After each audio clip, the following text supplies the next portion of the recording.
안녕하세요. 미국주식론 대학의 미준입니다. 8월 27일 오늘의 미국주식 뉴스를 시작합니다. 오늘도 변함없이 미국 주식 투자의 정석을 지키고 있는 미준에 오신 것을 환영합니다. 어제부터는 제가 카메라 마이크를 영국의 대본이라는 곳으로 옮겨서 방송을 녹화하고 있습니다. 최근 들어서 개인적인 사정으로 계속해서 방송 장소 그리고 시간이 변화하고 있는데요. 앞으로도 미존 방송의 성실함을 변함없이 보여드릴 수 있도록 최선을 다하도록 하겠습니다. 참고로 지금까지 제가 4년 동안 미존 채널을 운영하면서 올린 비디오의 개수는요 1500개를 넘어갑니다. 미존이 탄생한 지 지금 4년이 조금 넘었죠. 따라서 일자로 따지면 한 1500일 정도가 되거든요. 그 얘기는 지난 4년간 거의 1일 1방송을 진행한 것이 미존 채널입니다. 그뿐만이 아니죠. 제가 1년 전에는 미준 멤버십을 런칭했잖아요. 그리고 나서 지금까지 포스트의 개수를 보시면 3,589개입니다. 따라서 지난 1년간 미준 멤버십을 운영하면서도 하루에 한 10개 정도의 포스팅을 올리고 있거든요. 그만큼 비전문가로서 제가 여러분들께 보여드릴 수 있는 부분은 성실한 포스팅이 아닐까. 앞으로도 미존 채널에서는요 다른 채널과 차별화되는 성실함으로 여러분들께 미국 증시 투자에 도움이 될 수 있는 다양한 정보를 공유해 드릴 수 있도록 하겠습니다. 자, 그러면 대본에서 보내드리는 두 번째 방송 8월 27일 바로 시작합니다. 오늘도 어제 미국 증시의 시황부터 전달을 해드리겠습니다. 가장 먼저 S&P 500의 맵을 보시면요, 어제 역시도 녹색이 생각보다는 많이 발견이 됩니다. 어제 하루 동안 S&P 500 그리고 나스닥이 마이너스를 기록했는데 그럼에도 불구하고 사실상 S&P 500을 보시면 혼조세가 발견이 되죠. 주목할 부분은요, 반도체가 많이 떨어졌습니다. 어제 엔비디아가 2.25% 하락했고요. 브로드컴이 마이너스 4.05, AMD가 마이너스 3.2, 그리고 퀄컴 역시도 2.31% 하락을 했거든요. 따라서 반도체 섹터가 이렇게 많이 떨어졌다는 것은 아무래도 이번 주에 발표될 어닝 발표가 있잖아요. 엔비디아의 어닝을 앞두고 지금 수익 실현을 하는 많은 투자자들이 발견이 된다. 이렇게 정리가 가능하겠죠. 저는 개인적으로 그렇게 부정적으로 보지 않습니다.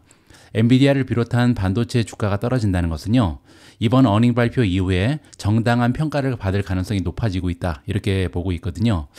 그 얘기는 뭐냐면 엔비디아가 어닝을 좋게 발표한다 하더라도 만약에 주가가 심하게 올라간 상태에서는요, 어닝 발표 이후에 어닝 실적에 관계없이 주가가 떨어질 가능성이 있었습니다.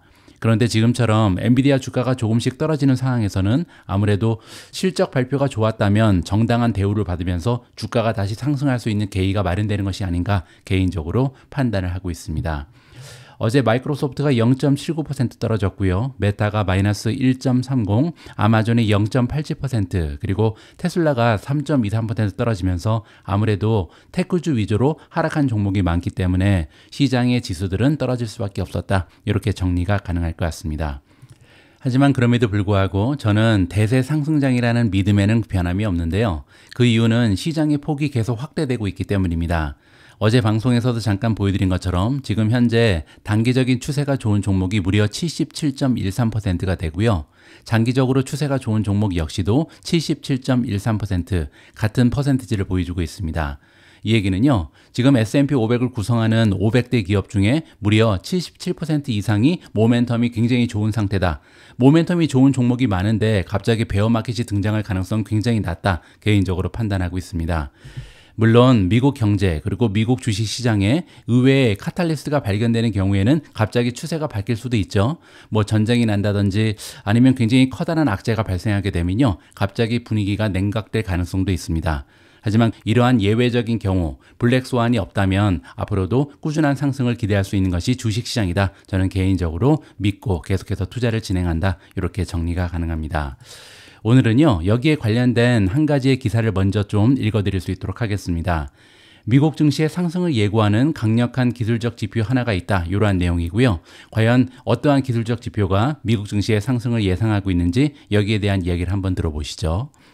최근 미국 증시에서 강세 신호가 나타나고 있으며 이는 앞으로 몇 달 동안 투자자들한테 좋은 징조가 될 것이다 라고 시작합니다. 8월 초에는요, 우리가 잘 알고 있는 것처럼 두 가지 이유 때문에 주식시장이 폭락을 했습니다. 첫 번째는 부진한 고용 지표였죠. 따라서 미국 경제에 대한 우려가 불러일으켜졌고요. 두 번째는 일본 엔 캐리 트레이드가 갑자기 풀리면서 증시가 급락했었습니다. 하지만 월가의 공포 게이지로 불리는 시카고 옵션 거래소 변동성 지수 빅스가 갑자기 완화되고요. 증시가 반등에 성공하면서 주식시장에는 V자형 회복세가 나타나고 있는 상황이다. 물론 이제 어제 잠시 주춤하긴 했는데요. 지금 현재 주식시장의 차트를 보시면 갑자기 뚝 떨어졌다가 이 상승 추세가 굉장히 가파르다는 것을 확인해 보실 수가 있습니다. 자, 여기서 중요한 것은요, 이러한 시장의 회복이 소수의 고공행진하는 기술주에만 의존하는 것이 아니라 랠리에 참여한 주식의 수가 급등하면서 뒷받침이 되는 점이다라고 주장합니다. 전문가의 이름은요, 트루이스의 공동 최고 투자 책임자 수석 시장 전략가인 키스 레너라는 전문가고요. 자, 이 전문가에 따르면 실제로 10일 동안 하락한 종목 대비 상승한 종목의 수를 합산해서 추적하는 비율이 있는데요. 이 비율이 2.0을 넘어서는 수준까지 상승했다라고 합니다. 자, 여기 보시면 2.0을 넘어서는 게 흔한 일은 아니죠. 뭐 1년에 한 두세 번 정도 나타나는데요. 그때마다 강력한 상승 추세가 나타나는 것이 미국 증시의 역사적인 사실이었습니다. 따라서 이렇게 2.0 이상으로 올라간 종목의 수가 떨어진 종목의 수보다 많은 것은 굉장히 긍정적인 기술적인 지표다. 이렇게 보시면 되겠죠. 이러한 수준은 시장 폭의 급격한 확대로 알려져 있으며 향후 6개월에서 12개월을 내다볼 때 긍정적인 시장 신호가 되는 경향이 있다라고 레너가 얘기합니다.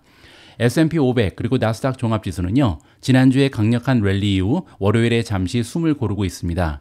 일반적으로 조용한 8월 마지막 주 주식시장은 엔비디아 코퍼레이션의 실적에 따라서 달라질 수 있다.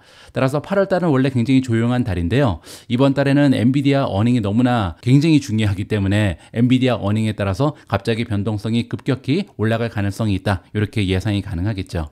투자자들은 또한 연준이 선호하는 인플레이션 지표인 개인 소비 지출, PCE 물가 지수를 통해서 금요일의 인플레이션 업데이트에 주목할 가능성이 높다.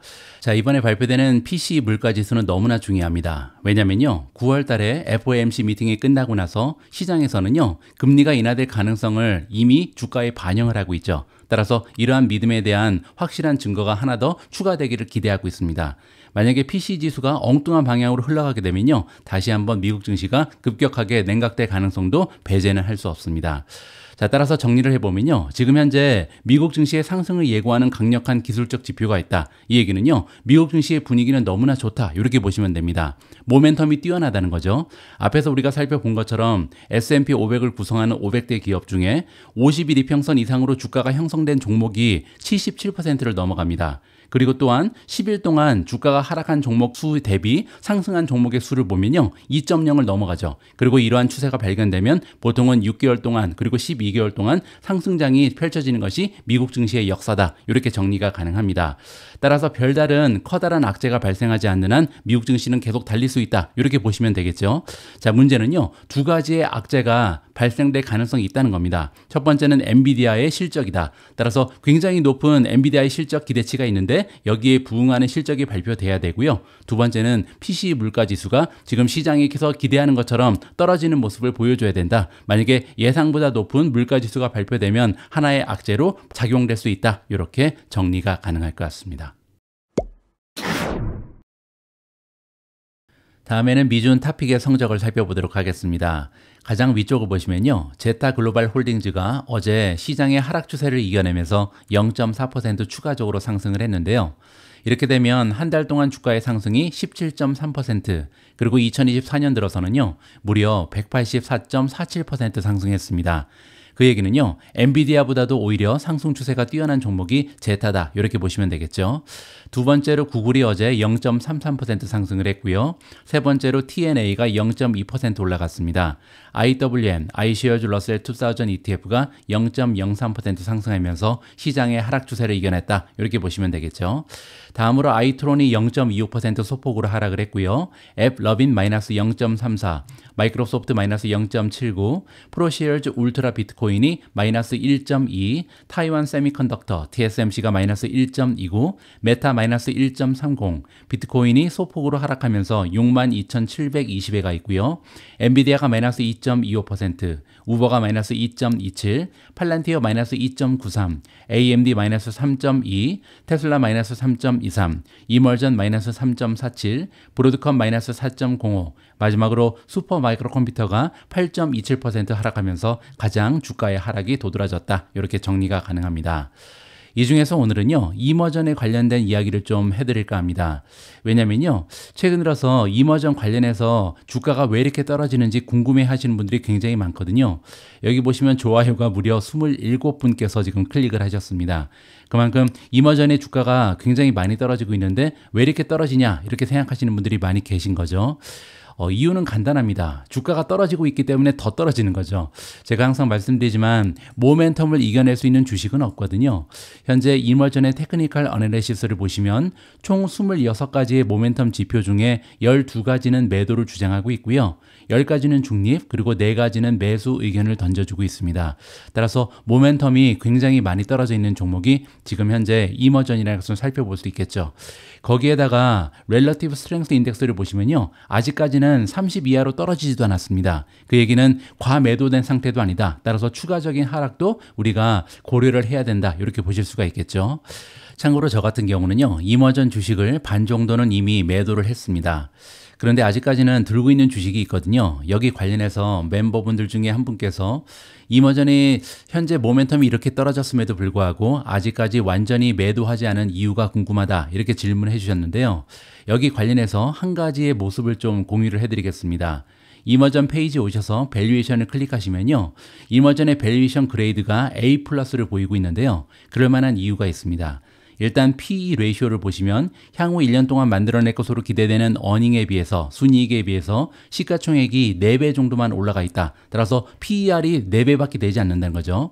거기에 성장세가 두드러지는 종목이기 때문에 PEG를 계산해 보면요, 0.18이 나옵니다. 따라서 성장세 대비 밸류에이션이 굉장히 많이 떨어져 있다는 것을 확인해 볼 수가 있겠죠. 자, 그뿐만이 아닙니다. PS 레이쇼를 보시면요, 향후 1년 동안 만들어낼 것으로 기대되는 매출에 비해서는 지금 현재 시가총액이 0.50입니다. 따라서 1년간 만들어낼 것으로 기대되는 매출에 비해서 시가총액이 반밖에 되지 않는다는 거죠. 굉장히 낮은 PSR이고요. 또 한 가지를 보시면요, 바로 PB 레이쇼입니다. 여기 나와 있는 북이라는 것은요, 이 기업의 가치를 얘기합니다. 기업의 가치라는 것은 자기 자본이거든요. 따라서 지금 현재 만약에 우리가 이머전이라는 기업을 완전히 현금화하면 그 현금화된 금액에 비해서 시가총액은 1.3배밖에 되지 않는다. 따라서 굉장히 낮은 PB 레이쇼를 보이는 것이 바로 이머전입니다. 자, 이런 식으로 봤을 때 지금 현재 PE 레이시오, PS 레이시오, 그리고 PB 레이시오를 봤을 때 주가가 좀 지나치게 많이 하락해 있는 종목이 바로 이머전이거든요. 이러한 이유로 인해서 저는 소량의 주식을 아직까지는 들고 있습니다. 자, 그런데 한 가지 변수가 더 남아 있는데요. 바로 주가 차트입니다. 지금 화면에 나와 있는 그림은 이머전 코퍼레이션의 YTD 주가 차트인데요. 3가지 정도의 주목을 할 필요가 있습니다. 일단 첫 번째로요, 강력한 지지선이 여기 형성이 돼 있죠. 전저점이 있었잖아요. 따라서 이 전저점이 뚫리게 되면 굉장히 좋지 않은 추세가 이어질 가능성이 높다, 이렇게 예상이 가능하고요. 더욱이 안 좋은 점은요, 여기 보시면 거래량이 급등하고 있습니다. 주가가 폭락하는데 거래량까지 많기 때문에 아마도 추세가 굉장히 좋지 않다는 것을 우리가 예측해 볼 수가 있겠죠. 한 가지가 더 있는데요, 바로 헤드앤숄더입니다. 헤드앤숄더는요, 머리가 있고 어깨가 형성되는 이러한 주가 차트라고 보시면 되는데요. 이러한 패턴은 보통 하락 추세가 강력할 때 만들어지는 주가 차트다, 이렇게 보시면 됩니다. 따라서 주가 차트를 봤을 때 만약에 여기 한 9달러 선이 무너지게 되면 앞으로도 한동안 주가가 계속해서 떨어질 가능성이 굉장히 높다는 것을 살펴볼 수가 있었습니다. 이머전 관련해서 한 가지 메시지를 더 전달드리고 싶은데요. 우리가 투자자 입장에서 주식 투자를 할 때는요, 조금은 욕심을 버려야 될 필요가 있다, 기대감을 낮출 필요가 있다라는 것이 개인적인 생각입니다. 제가 예전에 특강에서 카지노에서 돈을 버는 방법에 대해서 잠깐 설명드린 적이 있죠.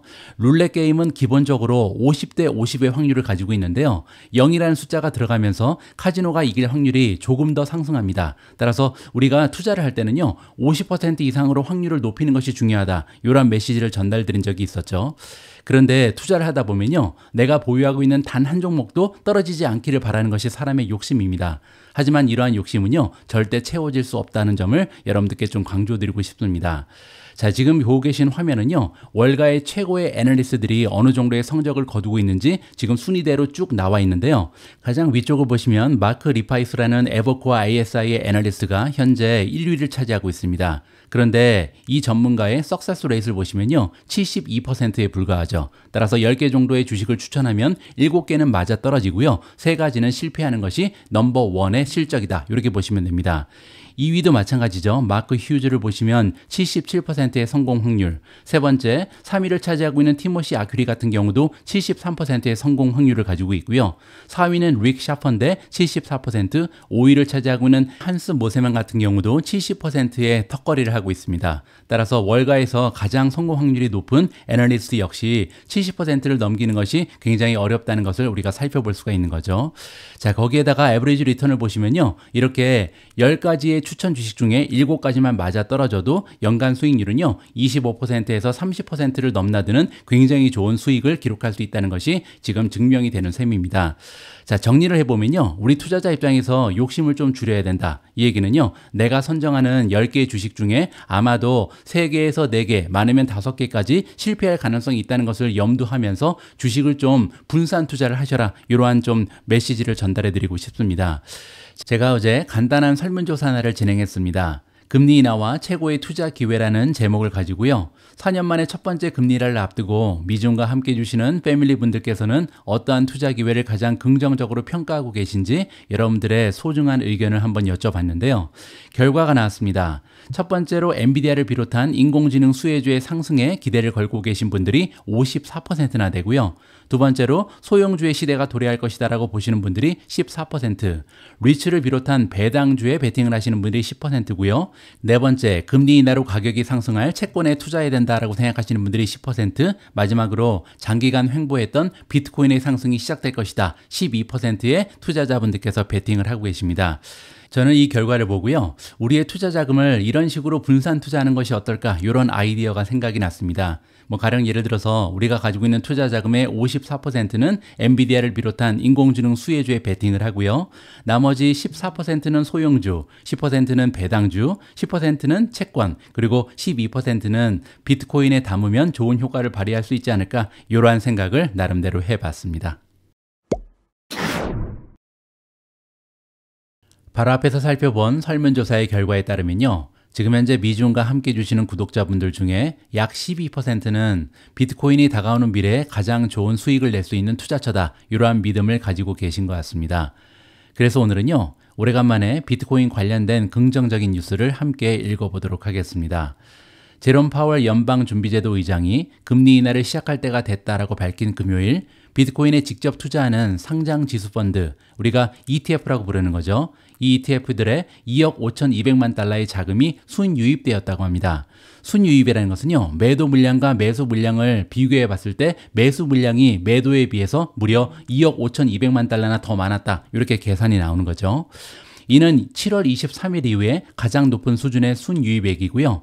11개 비트코인 ETF의 거래량은 31억 2천만 달러로 7월 19일 이후 최고치를 기록했다고 합니다. 따라서 지금 현재 비트코인의 가격만 올라가는 것이 아니라 거래량이 굉장히 많아졌다. 긍정적으로 해석이 가능하겠죠. 아이쉐어즈 비트코인 트러스트가 12억 달러의 거래 활동 그리고 8,300만 달러의 자금 유입으로 선두를 차지했다. 따라서 지금 현재 11가지의 비트코인 현물 상장 지수 펀드가 있는데요. 그 중에서 가장 많은 거래량이 발생하고 순이입 자금이 높은 것이 바로 아이쉐어즈 비트코인 트러스트다. 이렇게 보시면 됩니다.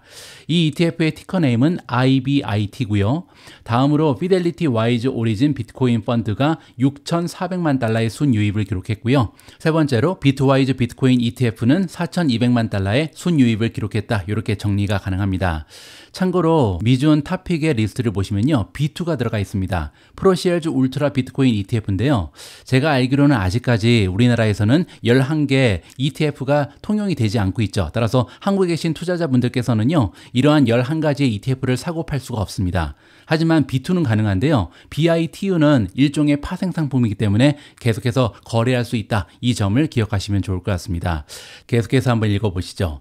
전반적인 순유입의 강세는요. 파월 연준 의장이 금요일 잭슨홀 심포지엄에서 통화정책 완화를 시작할 준비가 되었다는 신호를 보냈기 때문이다. 따라서 지금 현재 비트코인의 가격을 결정하는 것은요. 거시적인 경제 상황이다. 이렇게 보시면 될 것 같습니다. 파월 회장의 발언 이후 비트코인의 가격은 6만 4천 달러 이상으로 급등했으며 트레이더들은 9월 17일, 18일 연준의 다음 회의에서 금리 인하를 예상하고 있는 상황입니다.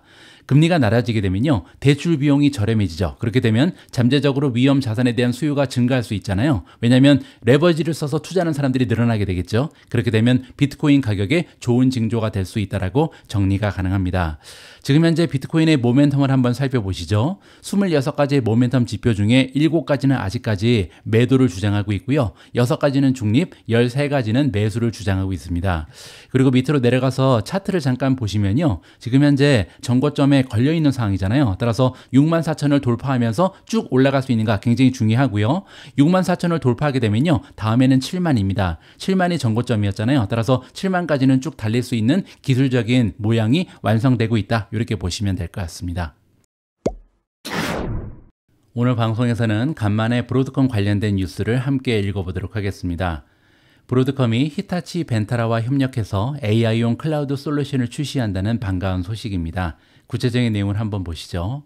브로드컴과 히타치 벤타라가 협력하여 데이터 급증과 인공지능 요구사항의 복잡성을 처리하기 위한 새로운 프라이빗 및 하이브리드 클라우드 솔루션을 출시했다라고 월요일 양사가 발표했습니다. 여기에 하이브리드 클라우드 솔루션이 뭔지 잠깐 설명을 먼저 드리도록 하겠습니다. 하이브리드 클라우드 솔루션은 퍼블릭 클라우드와 프라이빗 클라우드의 요소를 결합한 컴퓨팅 환경으로 조직이 IT 인프라에 대한 유연성과 제어를 유지하면서 두 클라우드의 이점을 활용할 수 있도록 도와주는 솔루션이라고 합니다. 자, 두 가지 얘기가 나오죠. 첫 번째는 퍼블릭 클라우드고요. 두 번째는 프라이빗 클라우드입니다. 퍼블릭 클라우드는 우리가 잘 알고 있는 마이크로소프트의 애저, 아마존의 AWS, 그리고 구글 클라우드를 얘기하는 거고요. 여기 나와 있는 프라이빗 클라우드, 클라우드는 서버를 얘기합니다. 이 데이터를 저장하는 곳을 얘기하죠. 따라서 기업이 독자적으로 구축한 클라우드, 서버를 얘기합니다. 자, 이렇게 독자적인 서버를 유지하기 위해서는 많은 비용이 소요가 된다는 점을 참고하시기 바랍니다. 자, 그러면 하이브리드 클라우드의 이점이 뭔지 궁금해지잖아요. 여기 깔끔하게 제가 정리를 해놨는데요. 첫 번째는 유연성과 확장성입니다. 조직 입장에서는, 따라서 기업들은요, 중요 데이터는 온프레미스, 즉 자기 자신이 가지고 있는 서버에 저장을 하고요, 피크 기간에는 퍼블릭 클라우드 서비스를 사용하면서 온 디맨드 방식으로 리소스를 확장할 수 있다. 따라서 용량이 많이 필요할 때는 클라우드를 확장할 수 있는 장점이 있다, 이렇게 보시면 되겠죠. 두 번째는 비용 최적화입니다.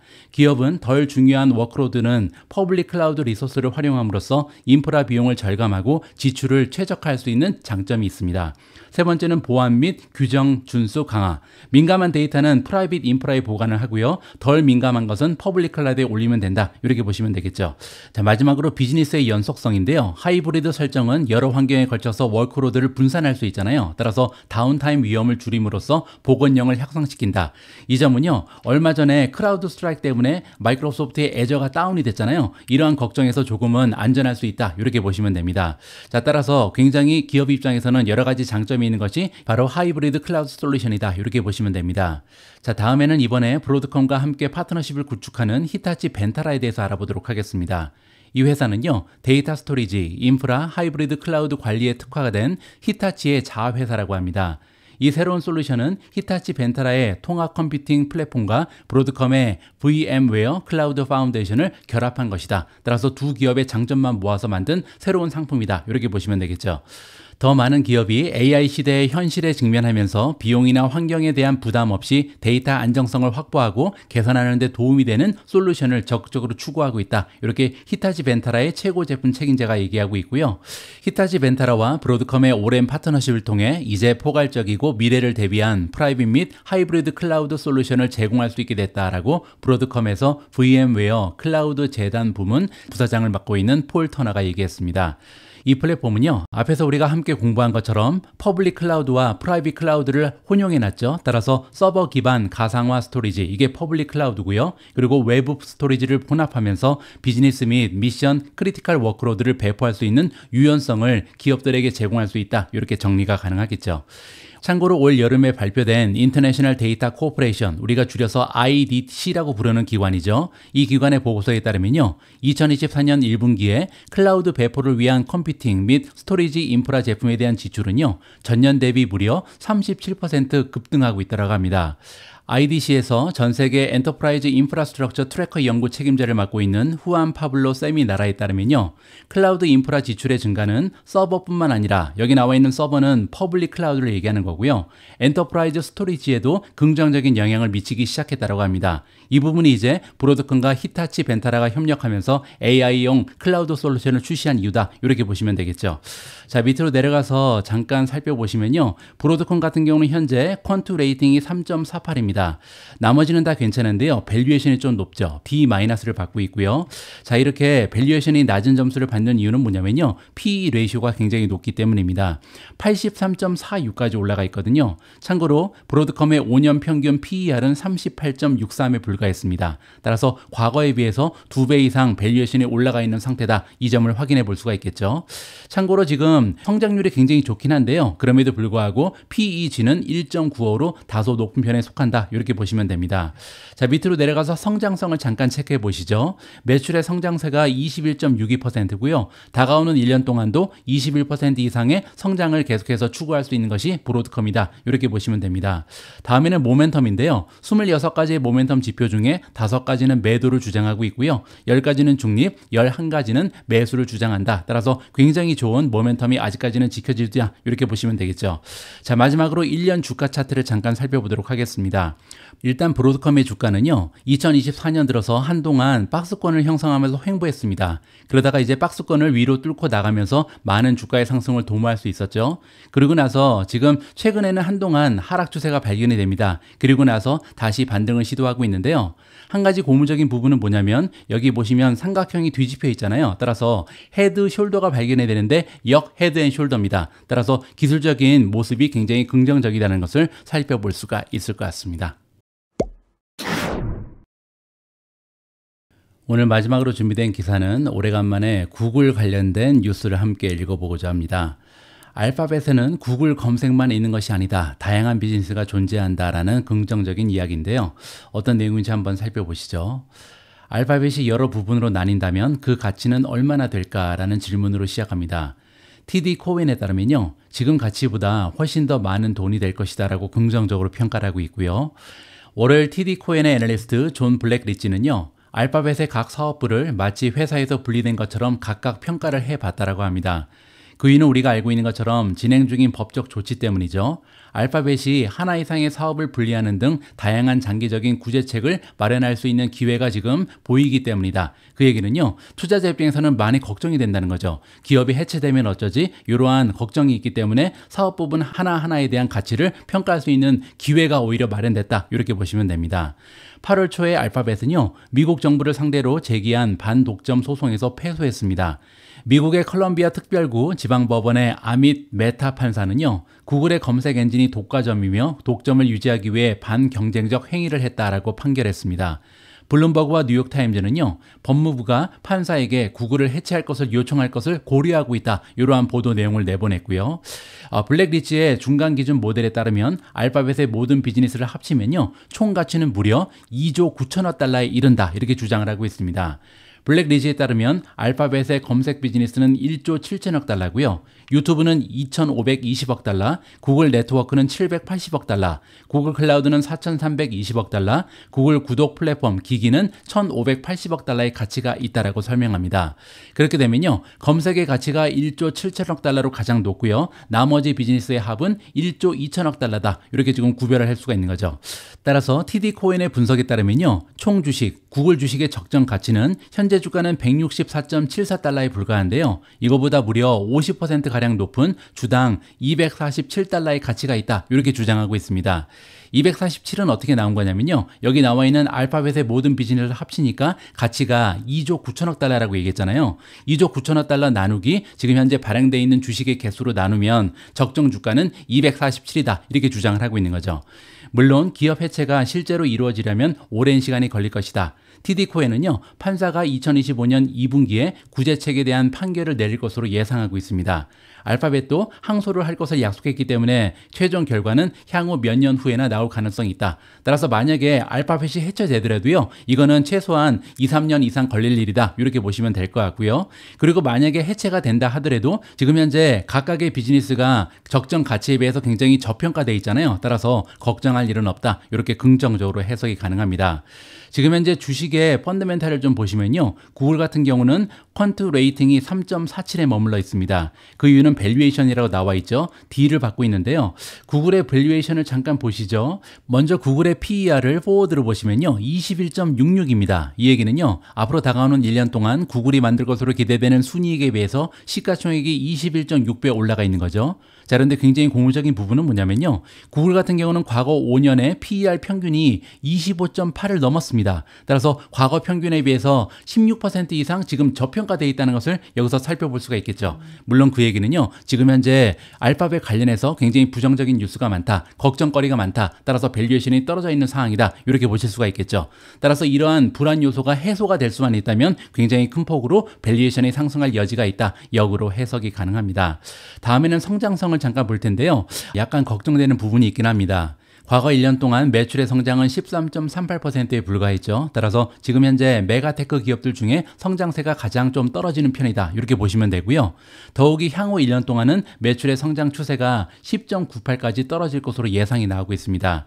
과거 5년 평균을 보시면요, 구글은 원래 16%에서 18% 정도의 성장을 기대할 수 있는 기업이거든요. 따라서 최근에 성장 추세가 약화되면서 밸류에이션이 떨어졌다는 것을 재확인해 볼 수가 있겠죠. 다음에는 모멘텀입니다. 지금 현재 중립에 머물러 있는데요, 26가지의 지표 중에 7가지는 매도, 10가지는 중립, 9가지는 매수를 가리키고 있다, 이렇게 보시면 됩니다.